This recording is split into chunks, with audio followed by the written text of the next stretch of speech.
Elon has a office in the White House. He has a White House badge. As far as I know, he has not passed a background check. He hasn't passed an FBI check. He hasn't more than any American disclosed anything that federal employees are supposed to. I mean, who's gotten us to the moon? Who's gotten us into space? He's got us to space. It wasn't us. We went to space long before. What citizen? That's the government. Excuse me. That's the government. So what? It takes a lot of manpower. Actually, what I would say is that Elon Musk actually is the government, because a lot of what he did was subsidized by the government. Okay, because the government unfortunately wasn't able to get it done, and he was. Biden, though, everyone gave him money to experiment with this. NASA went down in a ball of flames. He's our hope. That was a clip from CNN, and guest Arthur Aidala was saying that he has no problem with Elon Musk having such a prominent role, however official or unofficial, in our government because Elon has earned it. No background checks, no problem. Apparently Elon Musk is the one who took us to the moon, even though we went to the moon before Elon Musk was even born. Before we go on, here's more from the segment where host Abby Phillip and her guest push back on Aidala's assertions. The issue is they're usually guardrails, checks and balances on wealthy people being able to basically control the entire government. And they're not working right now because they're gone. You know, I built rockets and cars and stuff.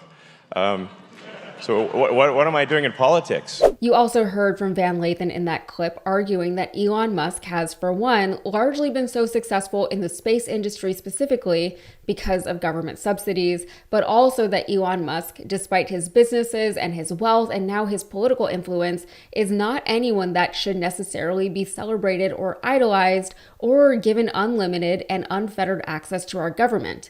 Aidala tried to use the tired old argument that Elon Musk creates jobs, but he didn't get very far with that.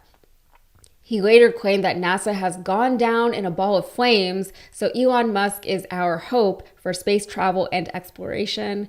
Okay, first of all, placing all of your hope into one man who has already demonstrated unstable behavior and questionable values is not anything to celebrate. You should be questioning, if you really believe that this one guy is our hope, why that hope has been consolidated into one guy, one billionaire no less, when there's an entire industry that has been built to support the thing that Elon Musk now apparently has or should have full control over, according to those people. Also, I live in Houston. Without giving away my exact location, the Johnson Space Center is not far from here. If you come down to Houston, there's a very good chance that in any part of town, you'll run into someone who is in some way, shape, or form making their living through NASA or the larger space complex. In fact, my husband works there, so I asked him if NASA has gone down in a ball of flames lately, and I had just missed it. He said no, that has not happened.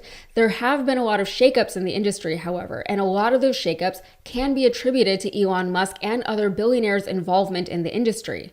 The shakeups I'm thinking of are generally not great, but I suppose that's a matter of opinion. Either way, the end result is that in this industry, like in so many other industries, there has been a disproportionate amount of authority and resources granted to a few individuals who are now able to shape the industry around themselves, around their egos, their profits, and their legacies. So you may not have noticed her sitting there in the clips that I showed you, but Kara Swisher was on that CNN panel. Swisher is a journalist who has worked in the tech space for over 20 years. She's known Elon Musk and others like him for a very long time, and she's very familiar with and critical of these types. He crashed, 90 rockets before he got the right one.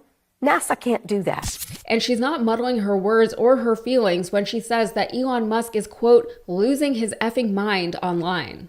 On her podcast, she was referring to Elon's recent super right-wing behavior, not just where he made a gesture twice that many took to be a Nazi salute, but also his addressing the far-right party in Germany, telling them not to feel badly about the past anymore. Or when he went to Italy and espoused the virtue of keeping culture intact, which is ironic coming from a literal colonizer and a billionaire. This is just a side point from the bigger conversation that we're having in this particular video, but if localities are losing their culture, it's not because of mass voluntary immigration. It's because of globalization, which is perpetuated by billionaire capitalists like Elon Musk. But as I said, that's a whole other conversation. Anyway, Swisher said of Musk, I often say that X has turned into a Nazi porn bar. And today it really is. I have to say, Elon's really trotting out all the Nazi references today. He's doubling down on his behavior. I think he's trolling us with these fascist salutes, and now he's been tweeting Nazi-related puns. Of course, Swisher was referring to Elon's tweet that he posted after he received backlash for the gesture he made twice. It wasn't an apology for making the gesture, nor was it an explanation for his intention behind it. After all, he's the richest man in the world. He's a job creator. He took us to the moon. Why should he have to apologize to anyone for anything? No, instead he tweeted a bunch of Nazi-related puns because this man and the people who support him are children. Swisher also said about X that there's obviously not anything happening there in terms of trust and safety.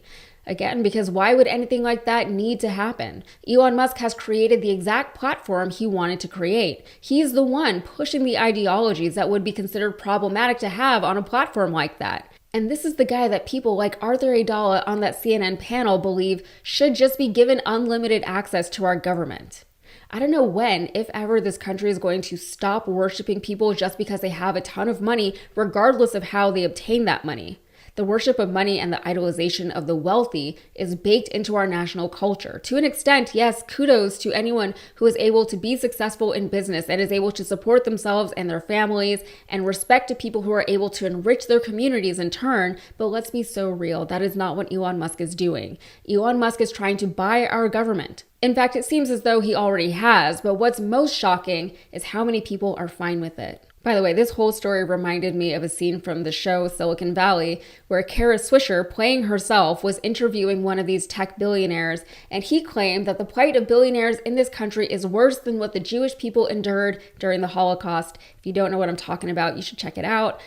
Otherwise, that's it for me. If you got anything out of this, please like the video and subscribe to the channel for more. Thanks.